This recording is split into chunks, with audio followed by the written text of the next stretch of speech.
Saludos a cada uno de mis guerreros de la fe. Dios les bendiga grandemente en la noche de hoy. En esta ocasión nos encontramos en una de las secciones favoritas mías, el año bíblico. Siempre es importante estudiar las Sagradas Escrituras. ¿Por qué es importante estudiar las Sagradas Escrituras?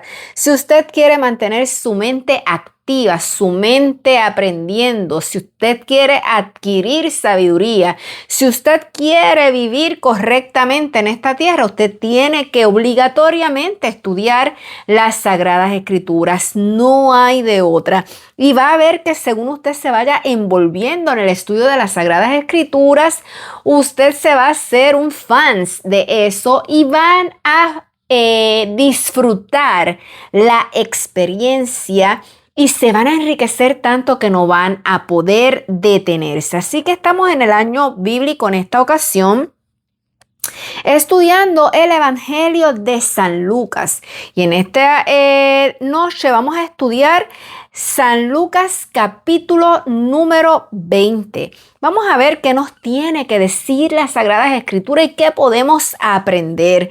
Recordando siempre, ¿verdad? Tener su libreta de anotaciones, tener sus marcadores, tener todas esas cositas que usted desea tener para usted estar ready para el estudio de las Sagradas Escrituras, incluyendo, ¿verdad?, las Sagradas Escrituras. Vamos a inclinar nuestros rostros para orar. Padre nuestro que estás en el cielo, santificado sea tu nombre. En estos momentos invocamos tu presencia, no solamente aquí, sino en cada hogar que se conecte para ver y escuchar el año bíblico, que podamos aprender, que podamos enriquecernos de conocimiento y que el Espíritu Santo pueda trabajar en nuestras vidas. En el nombre de Jesús. Amén.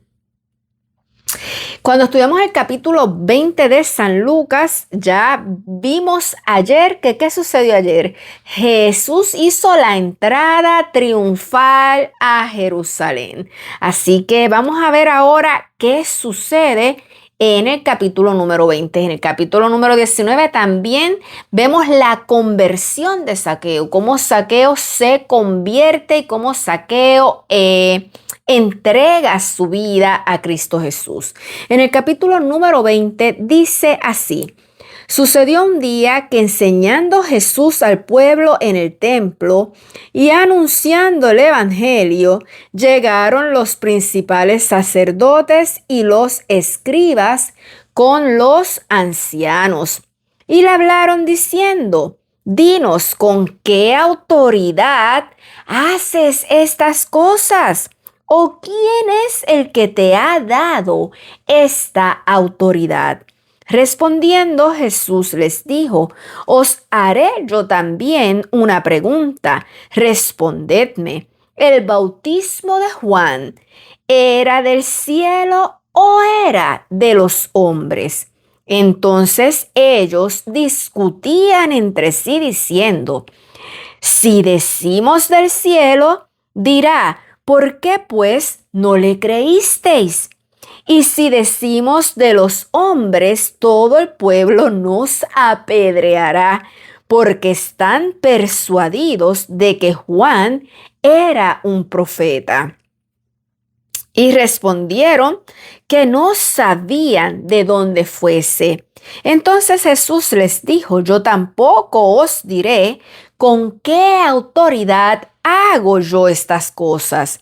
Comenzó luego a decir al pueblo esta parábola. Y antes de comenzar con la parábola, vamos a hacer una pausa aquí en el versículo número 8. Vemos cómo ellos estaban tratando de tirarle una carnada a Jesús para hacer lo que da el mal. Recuerden que ellos estaban tratando de acusarlo. Y vemos aquí que entonces Jesús le tira sabiamente una pregunta. Y era una pregunta que si ellos contestaban una cosa iban a estar mal, pero si contestaban la otra también iban a estar igualmente mal. Así que ellos dicen: pues mira, realmente no sabemos. Pero curiosamente podemos ver aquí cómo el pueblo de Israel A pesar de todas las cosas que habían pasado en su historia, que hemos leído en el Génesis, que hemos leído en el Éxodo, que hemos leído en el libro de Primero de Crónicas, que hemos leído en el Segundo de Crónicas, sigue siendo un pueblo incrédulo y que se ha pasado a la historia como un pueblo que también rechazó y persiguió a sus profetas. Y en este caso, a pesar de que Juan había sido un enviado, había sido un profeta, ellos no lo aceptaban como tal. Así que era un pueblo altamente arrogante, pero al mismo tiempo un pueblo que estaba bastante alejado de Dios. Continuamos ahora en el versículo número 9 y dice: comenzó luego a decir al pueblo esta parábola.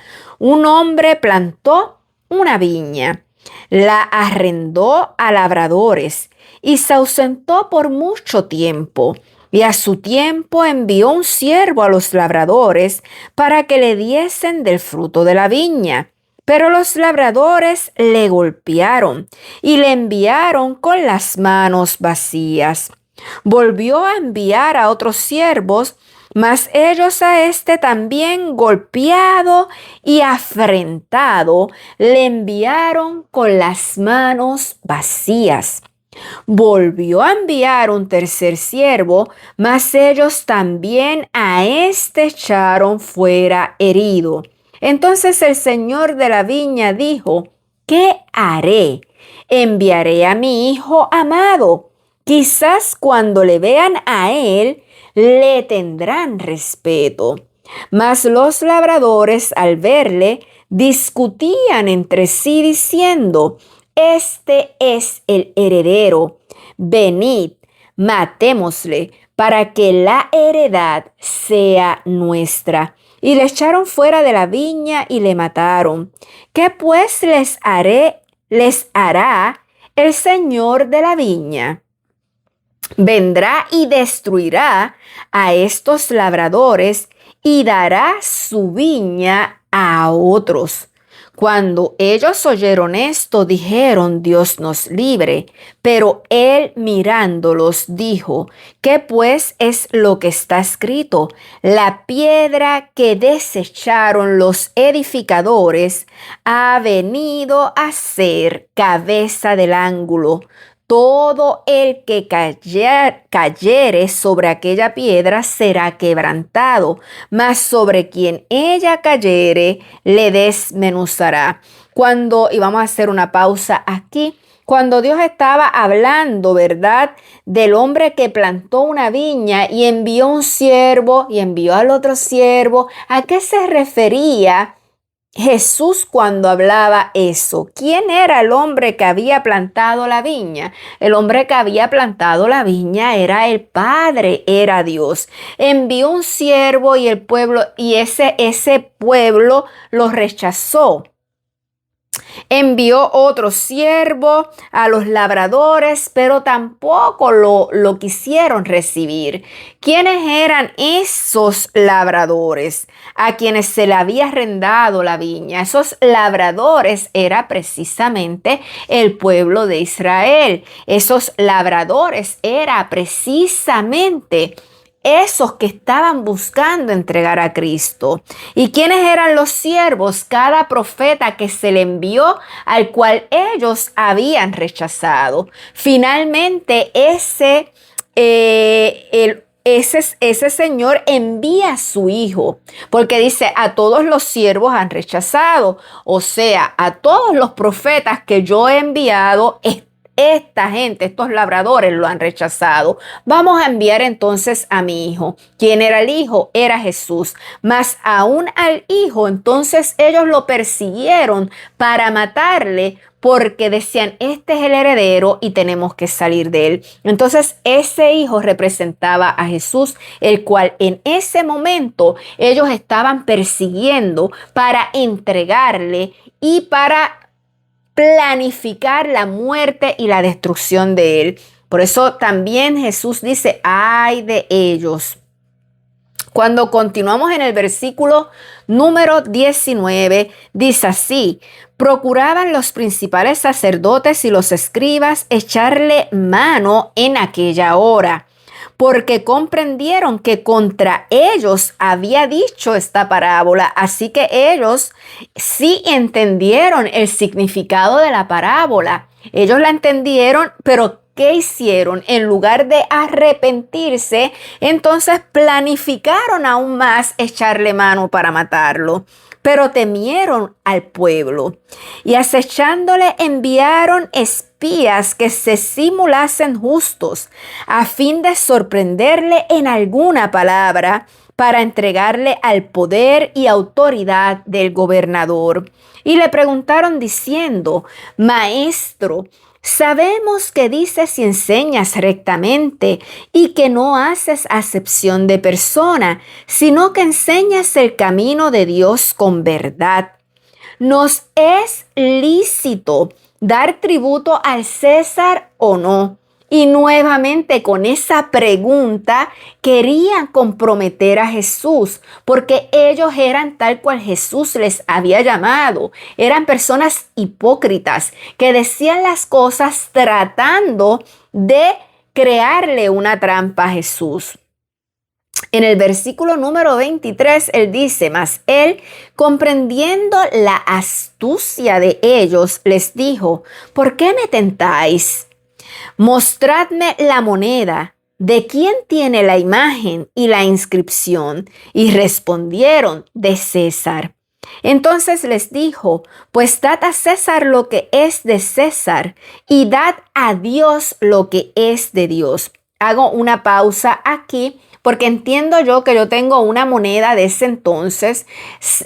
Voy a buscar la fotografía de esa moneda. Tengo no la moneda, sino la fotografía de una moneda de ese entonces. Así que tuve la oportunidad de verla en un museo. Voy a buscarla para ponerla en uno de los posts y que ustedes puedan entonces ver la moneda que se utilizaba en aquel entonces, que fue una moneda encontrada por los arqueólogos. Continuamos en el versículo 26.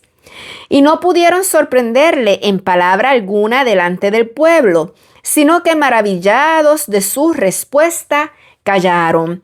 Llegando entonces algunos de los saduceos, los cuales niegan haber resurrección, le preguntaron, diciendo: Maestro, Moisés nos escribió: si el hermano de alguno muriere teniendo mujer y no dejare hijos, que su hermano se case con ella y levante descendencia a su hermano.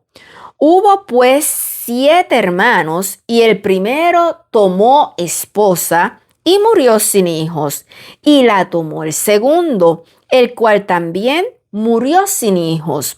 La tomó el tercero, y así todos los 7, y murieron sin dejar descendencia. Finalmente murió también la mujer. En la resurrección, pues, ¿de cuál de ellos será mujer? Ya que los 7 la tuvieron por mujer. Entonces respondiendo Jesús les dijo: los hijos de este siglo se casan y se dan en casamiento, mas los que fueren tenidos por dignos de alcanzar aquel siglo, refiriéndose a aquellos, ¿verdad?, que estén en el cielo y que resuciten para la vida eterna. Por eso dice alcanzar aquel siglo y la resurrección de entre los muertos, ni se casan ni se dan en casamiento. O sea que les dijo que ya una vez estemos en el cielo, una vez haya sido la resurrección, ya entonces no se darán más en casamiento, porque no pueden ya más morir, pues son iguales a los ángeles y son hijos de Dios, al ser hijos de la resurrección. Pero en cuanto a que los muertos han de resucitar, aún Moisés lo enseñó en el pasaje de la zarza, cuando llama al Señor Dios de Abraham, Dios de Isaac y Dios de Jacob, porque Dios no es Dios de muertos, sino Dios de vivos, pues para Él todos viven. Respondiéndole algunos de los escribas dijeron: Maestro, bien has dicho, y no osaron preguntarle nada más. Entonces él les dijo: ¿Cómo dicen que el Cristo es hijo de David? Pues el mismo David dice en el libro de los Salmos: dijo el Señor a mi Señor, siéntate a mi diestra, hasta que ponga a tus enemigos por estrado de tus pies. David, pues, le llama Señor. ¿Cómo entonces es su hijo? Y oyéndole todo el pueblo, dijo a sus discípulos: guardaos de los escribas que gustan de andar con ropas largas y aman las salutaciones en las plazas y las primeras sillas en la sinagoga y los primeros asientos en las cenas, que devoran las casas de las viudas y por pretexto hacen largas oraciones. Estos recibirán mayor condenación.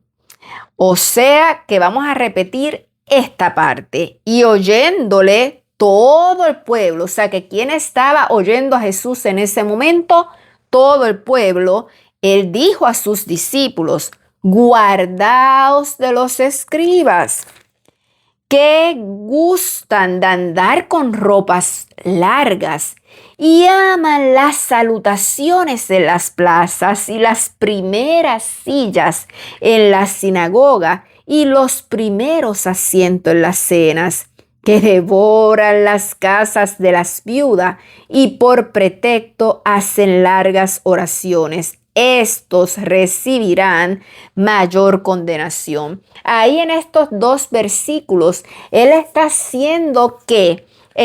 diciendo, mire, guardaos de la apariencia, porque los escribas se basan en apariencia, tienen una vestimenta como si fueran santos, están en las primeras filas de las sinagogas, les gusta aparentar que están muy bien y que su vida espiritual está perfectamente bien. Les gusta la apariencia, pero por dentro están corrompidos. Sus actos no reflejan los actos de una persona cristiana. No reflejan los frutos del Espíritu. Así que cuídense de esa gente y cuídense también ustedes de ser como ellos, haciendo una exhortación que todavía hoy día tenemos que reflexionar en ella.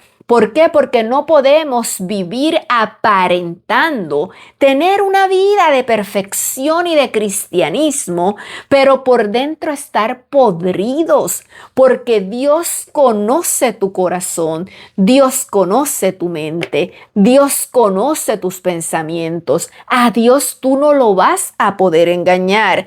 ¿Por qué entonces querer vivir una vida de apariencia, aparentando que eres muy bueno, que eres muy fiel, que eres lo máximo, cuando por dentro entonces estás teniendo una vida de corrupción, una vida de mentira, una vida de fraude, una vida de engaños, una vida alejado de Cristo? No, lo más importante no es lo que tú aparentes ser, es lo que realmente tú seas y lleves en tu corazón. Así que la exhortación que yo les hago en esta noche es a que no sean como los fariseos. Aléjense de ser así. ¿Por qué? Porque si son así, definitivamente Dios también les va a llamar a ustedes. No sean hipócritas. La vida del cristiano tiene que ser una vida recta por una relación y una unión al Padre. Tiene que ser cónsono el interior con los actos, y nuestros actos tienen que reflejar los frutos del Espíritu: amor, gozo, paz, paciencia, benignidad, bondad, fe, mansedumbre y templanza. No pretendan engañar a los demás, porque a Dios nadie los engaña.